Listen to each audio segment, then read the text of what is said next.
You or your past has zero, and I want to say that loudly, zero to do with his immaturity. I'm really trying to work here to take the blame off of you, the responsibility off of you. So let's be perfectly clear. You are 100% not, N-O-T, not responsible for his immaturity. So please stop wasting any of your energy trying to blame yourself for his choices of being immature. The reason he's mature is simple.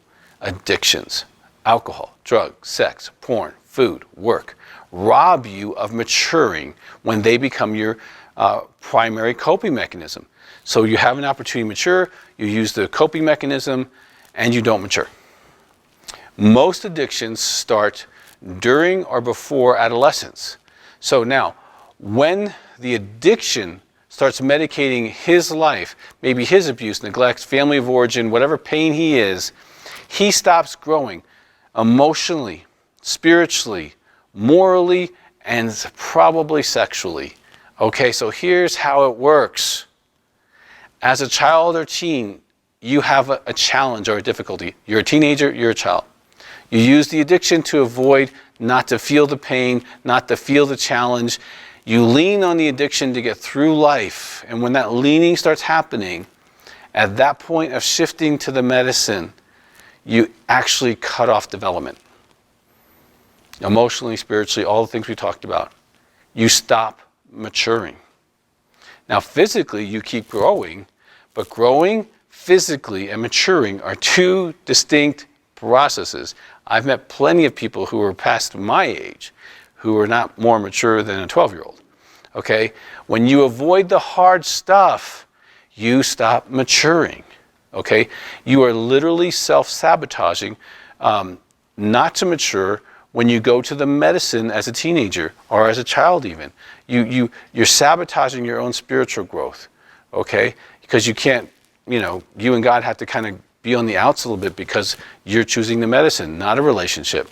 Emotionally, you can't feel feelings, so you medicate. Or you don't want to feel them, so you medicate. Socially, you begin to use your addiction, and which means you pull away from relationships, unless, of course, there are other addicts because they kind of get you. Sexually, you can't be fully spiritually, emotionally mature as a fully developed man if you have an active addiction. So sexually, you're going to be selfish and immature. Financially, you might be a multimillionaire, but you would probably be worth 10 times that. Financially, there'll probably be recklessness and immaturity, not understanding debt, savings, moving towards the future. Morally, this is a big one. So I want to pause here for a second because morally is big. So here's the problem. And I'm talking to you ladies, okay? Let's suppose you don't have addictions in your life and you're maturing. And morally, you mature.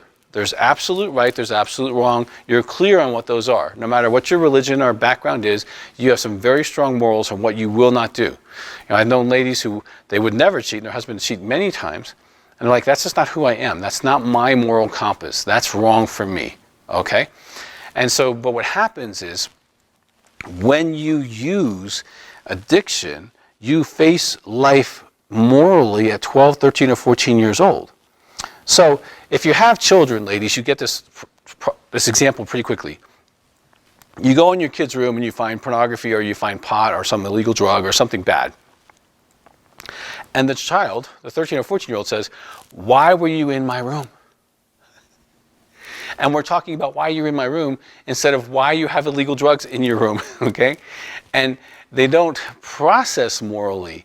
They have kind of a morality that says, if I get caught, it might be wrong. Not, thou shalt not 1, 2, 3, 4. There's no absolutes in a morally undeveloped person. So their ability to be making immoral choices, either sexually, financially, or other ways, is rational to them because they haven't developed into adulthood of absolute morals, okay? The addiction becomes the God that they run to emotionally for their solace of life in every way. The addict doesn't even notice or feel his development being stunted. It's like the more you do the drug, the less aware you become. And so they're not aware that they're immature unless they get around another man who is mature and calls them out and tells them to grow up. And we'll talk more about that process later, okay? Generally, an immature man will surround himself with other immature men, okay? Boys, not men, okay? They will tend to surround themselves with other boys who are medicating life, because men don't medicate. Men don't need a drug, alcohol, sex, porn to do life. They don't need those things to do life, okay? But boys do. They can't deal with their feelings, and so they got to have a boo-boo mommy of some kind, or some kind of substance, or some kind of process they can go to, okay? So they tend to surround themselves with people that are emotionally around the same age as they are, and probably have similar addictions, so they don't get confronted on that process. Now, if he has no male friends, it's because he doesn't want to be called into maturity. Because when you're around real men, men will ask you questions, and they'll kind of evaluate you, and they'll kind of like, what's up with that? So sometimes your immature husband won't have any male friends because the herd's rejected him. They don't see him as a man. And if he starts opening his mouth, seriously? That's the way you think? You know, you can tell these guys in a locker room sometimes, you know, and you're like, I can't believe that you just said that, really? Man, you're a child. Like, that's what we think, and we don't want to be around that person, okay? And so the addiction has robbed him of maturing. The good news is he can mature, okay? I really want to keep giving you hope here based on work. The good news is he can mature if the addiction stops. Alcohol, drugs, sex, food, work, okay? And oftentimes there can be more than one addiction, but the addictions have to stop, okay? If he has, like, you know, sex is his primary addiction, but he likes to play video games, okay, you're going to have to deal with the layers of addiction. He has to do recovery, including relationships with men that are more mature with him. If those two things are in place, you see that moving, then there's at least some idea of hope that we're going to move into maturity.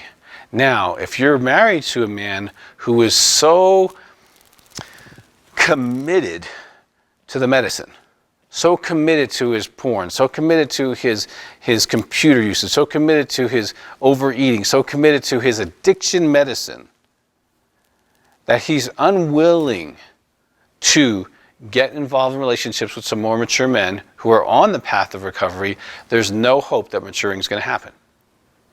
Okay? I don't want you to have hope. If he's unwilling to get in relationship with men and mature, there's no hope. You're going to be putting up with a 12 or 13 or 14-year-old the rest of your life, or until you decide that this doesn't work for you anymore. Okay? Hope is based on work.